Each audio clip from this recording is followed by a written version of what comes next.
Welcome back to the Watt Life. If you've ever had a carbon bike of any description, you will be aware that you can get some creaking somewhere. I've got a little bit of creaking which I think is coming from the seat tube, and we're going to sort that out with this cheeky little hack. Let's get into it. Just to be clear, I've seen videos with carbon S-Works, SL8s, you know, any bike that is made from carbon can potentially have a creak.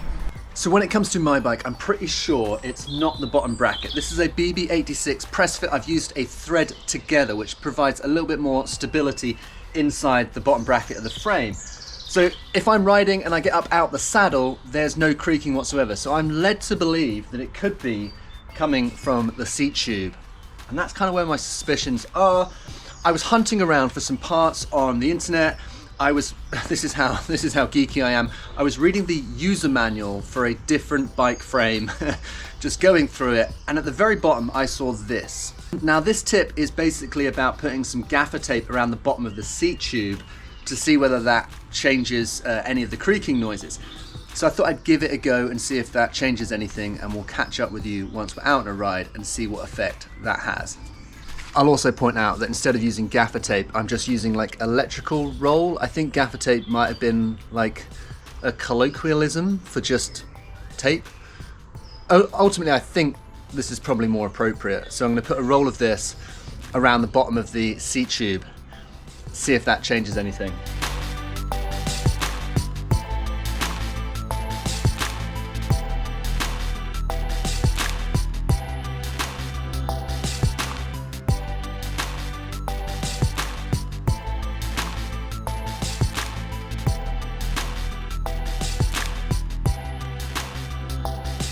Right, so that's done 2 little rolls around the bottom of the seat tube. Let's see if that makes any difference. I really hope it does, because then this bike will be perfect. And just to give that half a chance to see whether it actually works, we're going to go and do a good 50 miler around the local South Bucks area, Marlow, Henley, and back up again. Let's see whether this little cheeky hack actually works. So while we're at it, I'm also going to do a test on the IGP Sport training mode. I can connect up the IGP Sport via the app to my training peaks. My coach sends through a session. I can click on the session and push it through to my bike computer. Then at the bottom of the app, it just says push, download to the GPS bike computer, and it comes up to this. It's a pretty easy session, 50-minute warm-up, 2 hours of just a steady ride, and then 15-minute cool down. But I just want to see how that functions within the bike computer while we're out on the road, because I haven't tested the training function for the BSC 300 bike computer.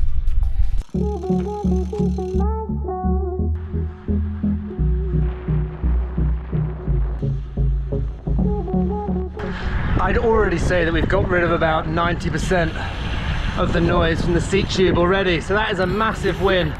What I might try and do is, because I've got quite a lot of seat tube in my seat tube, whatever it is, and I might try and separate the 2 electrical wire tape bits, just separate them by like 1 inch or 2, because I've got quite a lot in there.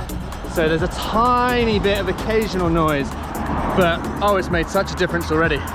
Also, while we're at a traffic light, the BSC Sport, it looks quite cool. At the top you get a bar that basically shows you your watt range that's been set by your coach, shows you your current watts.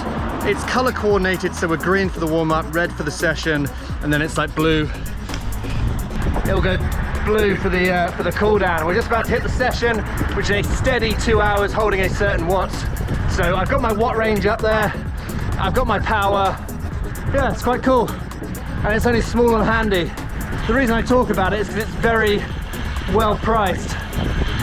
Right, next stop is Marlow.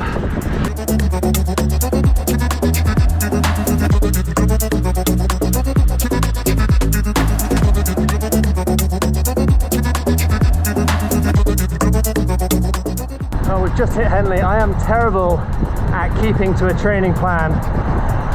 I'm terrible at keeping to a session within a training plan, but I am doing my best to keep the watts at what it's telling me, which is anything from 210 to 240 watts. Obviously on the hills that goes completely out the window and you just try and smash it, but then you drop back in. That's naughty, I know. I'm going to do a video on whether you need a coach and training next week because I got to get my arse in gear. But that aside, the BSC has been pretty good in terms of like at least helping me keep it quite measured, because normally I just go out and just go what most people do, which is go out for a smash. Henley is getting ready for the Henley Regatta, but it's lovely. I'm going to skip Rendon Hill and turn down towards kind of Wargrave Way and then circle back through Windsor and back home. Seat post is kind of making like a little bit of noise, but it's a lot better. I can definitely live with it way more now. But that is a super handy tip.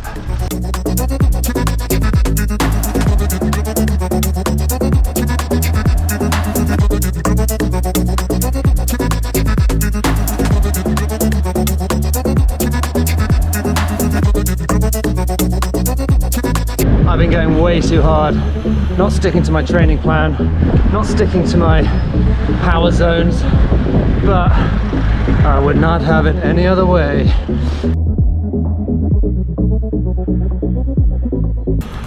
Just on 2.5 hours, I got 70 seconds left on my Training Peaks file from on my BSC 300. That was actually quite handy, kind of a little reminder that I was probably going too hard for a lot of it. So I'll have to upload a session where I get to do some intervals, but I found it quite useful, you know, for a 2.5 hour ride. Kind of keeps you out, keeps you a little bit honest, which is quite nice. Other than that, seat tube, I think we've kind of sorted the issue. Still a little bit creaky, like we've stopped it by about 80%, but I would quite like a dead perfect, dead silent, dead smooth running bike. Last thing I'll say, guys, I am still really enjoying riding the wind space. I still get excited about it. I still find myself flying down roads. Like I'm still putting in like PRs on all my routes. Like I'm progressively getting quicker. And I just really enjoy riding it. I think that counts for a lot.